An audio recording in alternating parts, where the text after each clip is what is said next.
What's up? My cholesterol. I'm just kidding. But what's up, everybody? Happy Saturday to you guys. And you know what? Like, I get this question quite a bit. People always ask me, just out of curiosity, right? Because I have the Pixel 10. Is that my main daily driver device? And when I say no, it's not, it kind of leaves people puzzled. And so I'm here to tell you guys why in this video. So if you guys don't know, my main daily driver device is the Google Pixel 9a. This has my main SIM inside of it.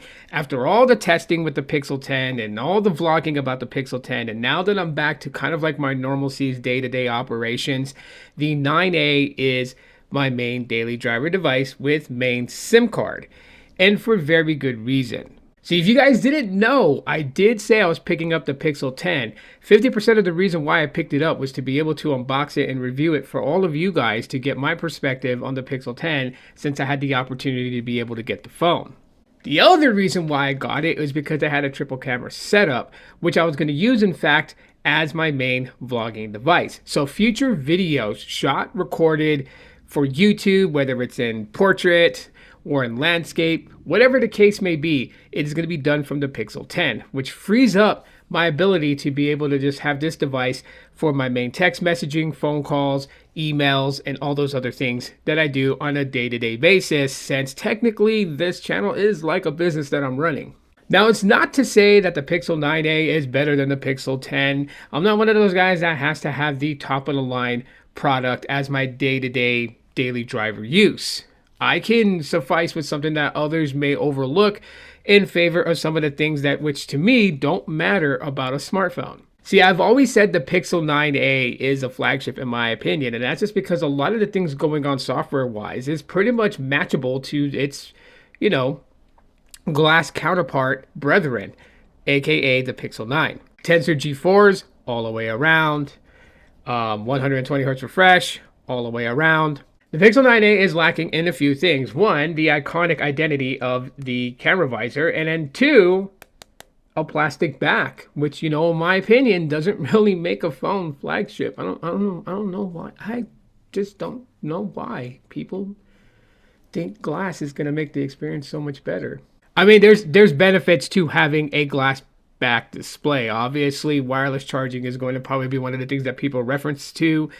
But the whole idea of like it feels premium in the hand, I mean, I can build a premium phone and put some of the worst POS hardware in it.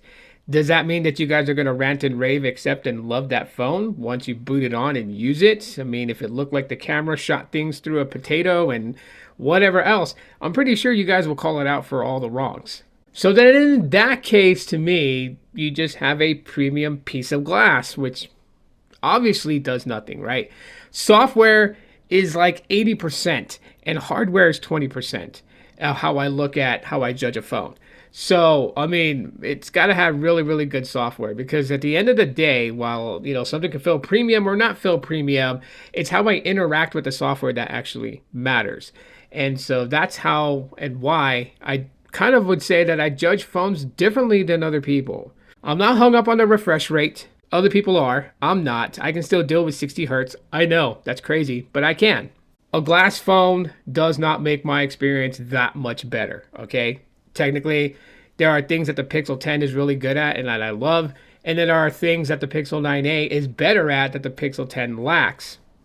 I.e., yeah, it's really more about software. Hardware is important. I can't just throw that out there, but, it's not superly important compared to software.